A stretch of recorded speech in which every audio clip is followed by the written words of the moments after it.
हम आज़ादी के 75 साल मना रहे हैं। लोकसभा के 16-17 इलेक्शन हो चुके हैं, विधानसभा के कई इलेक्शन हो चुके हैं। उनको सिर्फ इतना महसूस करना है कि जो मुल्क में हमारे वतन अजीज में जो दीगर बरादरियां हैं, उनका अगर एम्पावरमेंट हुआ है और उनको ताकत मिली है, उनको किसी हद तक इंसाफ मिला है, इसलिए मिला है क्योंकि उन्होंने अपनी पॉलिटिकल लीडरशिप को बनाया। अफसोस ये है कि मुसलमानों ने वोट डालने का काम किया, वोट लेने का काम नहीं किया। जिस दिन वो दूसरी बरादरियों की तरह, चाहे वो जाट हो, राजपूत हो या जितने भी दूसरी बरादरियां हैं, उनकी तरह अगर हम काम करेंगे तो आपको इम्पोर्टेंस मिलेगी, आपके मसाइल हल होंगे। आप तो सिर्फ आपको सेकुलरिज्म का कूली बना के रख दिया गया कि जब चुनाव आते आपसे कहा जाता है कि भैया सेकुलरिज्म को जिंदा रखो, और दूसरे उसको डुबाते रहेंगे, उसको दफना देंगे, और हमसे कहा जाएगा जिंदा रखो।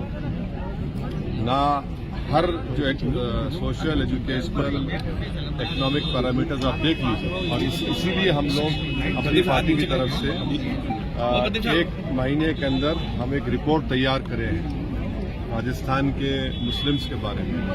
हम नहीं कर रहे हैं, बल्कि हमने एक एक्सपर्ट्स को जिम्मेदारी दी है। वो खुद आकर जयपुर में मेरे ख्याल से 25 से 26 मार्च के बाद वो रिपोर्ट सामने रखेंगे। आप देख लीजिए रिपोर्ट में, फिर इसका जिम्मेदार कौन है। इसका जिम्मेदार किसी हद तक जोधपुर में मुसलमानों की भी जिम्मेदारी आती है, और जिनको वोट डाले वो तो बर्बाद कर चले। राजस्थान की स्थिति तो ये है साहब कि एक बार बीजेपी, एक बार कांग्रेस, ऐसे में क्या उम्मीदें लगती है कि आप स्टैंड यही तो मैच फिक्सिंग लगता है इन दोनों कि 5 साल हम बैठ के राज करेंगे, फिर 5 साल बाद आप आ जाइए। मगर इसमें खास तौर से जो अल्पसंख्यक समाज है, दलित समाज है, आदिवासी है, उनका तो बहुत बड़ा नुकसान हो रहा है। सर, नागालैंड में जिस तरह से सियासी घटनाक्रम हुआ है, राजस्थान की 200 सीटें हैं, हर जो सीट प्रभावित करता है मुस्लिम समुदाय के वोट प्रभावित करता है। आपको लगता है कि एकता के साथ में अब नए सिरे से उठने की जरूरत है? उनके ठगे जाते हैं हर बार के चुनाव में। बिल्कुल सही बोल रहा हूँ, मैं एग्री करता हूँ, बिल्कुल सही।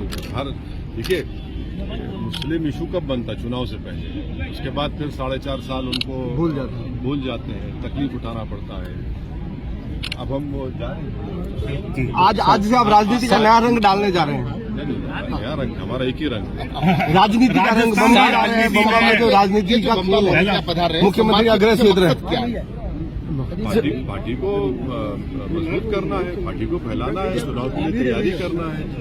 आप लोग इतना ताज्जुब में क्यों हैं? सर, नागालैंड में जिस तरह से सियासी घटना बहुत जल्दी होगा। क्या इसको नजर आ रहा है? क्या इसको नजर आ रहा है सर आपको? बीजेपी ने समर्थन दिया सर, अब हम कांग्रेस से पूछना चाह रहे हैं, इनका गठबंधन महाराष्ट्र में है।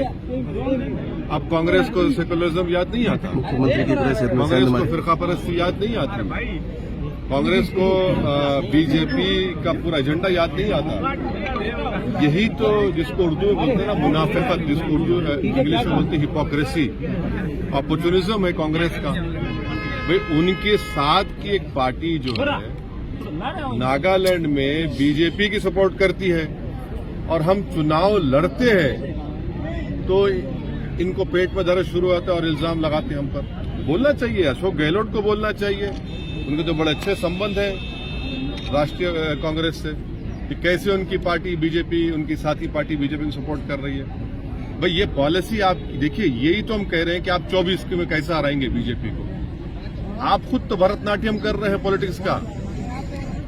मुख्यमंत्री के गृह क्षेत्र में सेंध आज से शुरुआत हो रही है। राजस्थान के मुख्यमंत्री अशोक गहलोत का गृह क्षेत्र है, वहाँ बम्बा एक बहुत बड़ा वोट बैंक है उनका। टोंक भी गए थे हम, अभी हर जगह जाएंगे। लेकिन ये सब सीएम होम टाउन है यहाँ। नहीं, ये देखिए, ये जो लैंग्वेज है ना होम टाउन की, फ्यूडल है ये।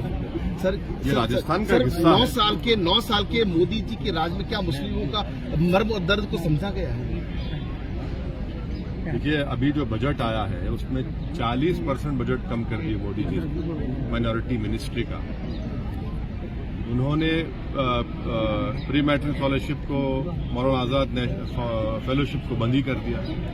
स्कॉलरशिप के पैसे कम कर दिए। अच्छा, खुद उनके नाम से जो स्कीम है जिसको MSDP प्रोग्राम कहते थे, उसमें उन्होंने 900 करोड़ कम कर दिए। तो माइनॉरिटी मिनिस्ट्री का बजट खुद 40% कम कर दिए, और जो मदरसा के जो स्कीम थी उसको खत्म पे ला लिए। तो और ऊपर से ये जो गौरक्षक है, बल्कि गौरक्षक के नाम पर एक्सटॉर्शन करते हैं, वो आपके चैनल ने उसका स्टिंग भी किया, नाम लेना फिर आपको अच्छा हाँ, नहीं नहीं तो उन्होंने एक स्टिंग ऑपरेशन किया जिसमें बताया गया है। तो ऐसा हो गया कि जो मेन एक्यूज्ड है जिसका नाम क्या है, मोनू है, तो इनके लिए तो वो मोनू डार्लिंग बन चुका है। सर आपको लगता है 2023 दौर में तो राजस्थान में जवाब देंगे, बाकी 2024 में जवाब तो देंगे इलेक्शन? अभी लड़ेंगे इलेक्शन। खुले शब्दों में आपने कह दिया कि मोदी का जो सवाल था, हमारा दर्द जो था वो खुले शब्दों में बयां कर दिया गया कि कहीं सपोर्ट नहीं था उनका। किसका? मोदी का जो सवाल किया गया था हमारा। नहीं, देखिए बजट बताता है ना कि आप सबका साथ, सबका विकास, सबका विश्वास कहते हैं। आपका बजट ही नहीं है, आपने बजट ही कम कर दिया। सबसे बड़ा अगर भारत में आदिवासियों के बाद अगर ड्रॉप आउट है बच्चों का तो मुसलमानों का है। आप प्री मैट्रिक स्कॉलरशिप बंद कर देते हैं, वही तो मुद्दा है। आप बताइए, आप सिर्फ बातें करते हैं, फिर पसमानदा मुसलमान अगर आप कह रहे हैं तो फिर ये जो मेयो मुसलमान है वो कौन है? आपको मुगलों से नफरत है तो भाई मेयो को पहचानिए, वो मेयो है जिन्होंने मुगलों के दांत खट्टे कर दिए थे। आप उनको भी कुछ नहीं करते। दीजिए ना, अगर आपको पसमानदा मुसलमान से मोहब्बत है तो इमीडिएटली उनको दलित मुसलमान का स्टेटस दीजिए। सर राजस्थान में कितनी सीटों पे तैयारी है सर? 3-20 से क्यों जोड़ के जुमला कहा जाता है?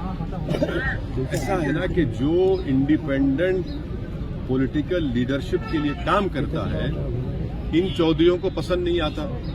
इनको लगता है कि बरसों से इनका जो एक्सप्लॉयटेशन का जो उन्होंने अपना लोगों के आंसुओं पर, उम्मीदों पर, नौजवानों की जिंदगियों को बर्बाद करके अपना जो महल तामीर किया, उनको लगता है कि हिल रहा है और हम हिलाएंगे नहीं।